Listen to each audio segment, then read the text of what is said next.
Do you think that having a heartbreaking childhood would stop you? Not me. Hi, my name is Anne Sullivan, and I was born on April 14, 1866, in Feeding Hills, Massachusetts. I died when I was 70 years old on October 20th, 1936, when I was 70 years old. My parents are immigrants from Ireland. They had 5 children, and I was the oldest.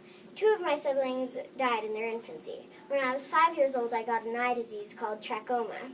My sight became very limited because of that. Then, when I was 8, my mother died from tuberculosis. Earlier, she had a great fall and got tuberculosis. Me and my 2 remaining siblings were left to care for our abusive father. He eventually abandoned us, and we had to be sent away. My little brother Jimmy and I were sent to live at a poorhouse, and my sister was sent to live with distant relatives. 6 months after we arrived, my little brother passed away. I started learning about schools for the blind, one of which was named Perkins. A little while after, a commission came to investigate the poorhouse.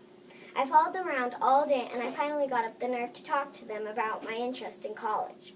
I ended up getting into Perkins in 1880. That same year, I underwent surgery to help improve my limited sight. When I was 14, I couldn't even write my own name. I was often humiliated by my ignorance, and I had never been to school before. After 6 years of going to Perkins, not only did I graduate, I gave the valedictory address. That is a speech that you get to give if you get such good grades in college that you get to say a speech. Maybe 6 months after, I was assigned to the job to help Helen Keller. She was naughty and spoiled because her parents felt so bad for her. She never got punished for her actions. I almost got fired once for putting Helen in timeout. Me and Helen didn't get along, but we grew on each other. I even helped Helen write her autobiography.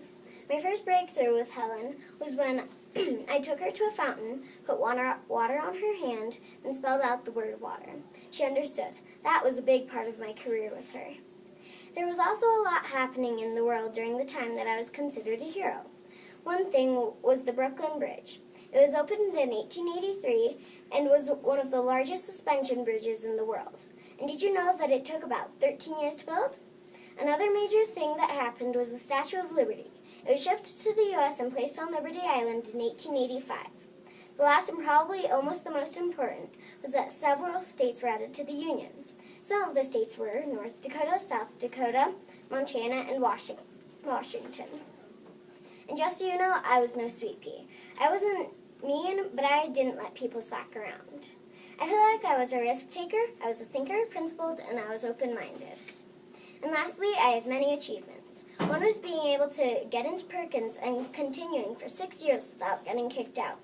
I was proud of myself to get into college by myself. I feel like my biggest achievement was helping Helen Keller, but I could never have had the opportunity if I hadn't gotten into college.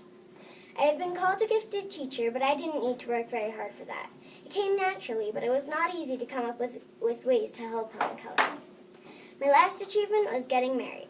I got married to John Albert Macy in 1905. I met John, a Harvard professor, while working with Helen on her autobiography. Helen and I were so inseparable that John had to move into a farmhouse with us. That is how close me and Helen became. Even though I had a tough start, I kept going and tried to inspire people to do their best. And this is a quote of mine: "Children require guidance and sympathy far more than instructions." That is my story.